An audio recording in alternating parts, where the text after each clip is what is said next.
নমস্কাৰ আকৌ ধুনীয়া ইংলিছ আপোনালোকৰ বাবে এইযোৰ হৈছে খুবেই ধুনীয়া চেমিনুনি যোৰা হ'ব মাল্টি কালাৰ ৱৰ্কবোৰ কৰি ধুনীয়াকৈ বনাই দিয়া হৈছে এখন থাকিব মেখেলাখন এইযোৰ আপোনালোকে ল'ব পাৰিব 4550 ৰুপিছত ল'ব পাৰিব ভাল লাগিলে স্ক্ৰীনশ্বট লৈ থ'ব পাৰে এইযোৰ খুবেই ধুনীয়া হ'ব চেমিনুনি মাল্টি কালাৰ বুটাবোৰ কৰি ধুনীয়াকৈ বনাই দিয়া হৈছে এখন থাকিব মেখেলাখন এইযোৰো ল'ব পাৰিব 4450 ৰুপিছত ল'ব পাৰিব ভাল লাগিলে স্ক্ৰীনশ্বট লৈ থ'ব পাৰে এইযোৰো খুবেই ধুনীয়া হ'ব চেমিনুনি মাল্টি কালাৰ ৱৰ্কবোৰ কৰি ধুনীয়াকৈ বনাই দিয়া হৈছে এখন থাকিব মেখেলাখন এইযোৰো ল'ব পাৰিব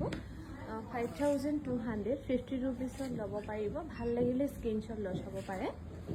এইযোৰো খুবেই ধুনীয়া হ'ব চেমিনুনি যোৰা ইয়াতো মাল্টি কালাৰ ৱৰ্কবোৰ কৰি ধুনীয়াকৈ বনাই দিয়া হৈছে সাইড পটিকেইটা এনেকৈ পাব লগতে এখন থাকিব মেখেলাখন 3880 ৰুপিছত ধুনীয়াকৈ ল'ব পাৰিব ভাল লাগিলে স্ক্ৰীনশ্বট লৈ থ'ব পাৰে এইযোৰো খুবেই ধুনীয়া সেল বৰ্ডাৰ কৰি বনাই দিয়া হৈছে ডিএমচি ৱৰ্কত ব্লাউজ পিচটো এনেকৈ কৰা থাকিব এখন থাকিব মেখেলাখন আৰু বৰ্ডাৰটো এনেকৈ খুব ধুনীয়াকৈ গাঁঠি দিয়া হৈছে এই চেমিনুনি যোৰা আপোনালোকে ল'ব পাৰিব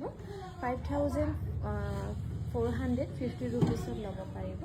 আৰু এইযোৰ খাদী কটনত ধুনীয়াকৈ বনাই দিয়া হৈছে মাল্টি কালাৰ ডিএমচি ৱৰ্কত ইউজ কৰি এনেকৈ থাকিব আৰু সেল বৰ্ডাৰ কৰি খুব ধুনীয়াকৈ বনাই দিয়া হৈছে ভাল লাগিলে স্ক্ৰীনশ্বট লৈ থ'ব পাৰে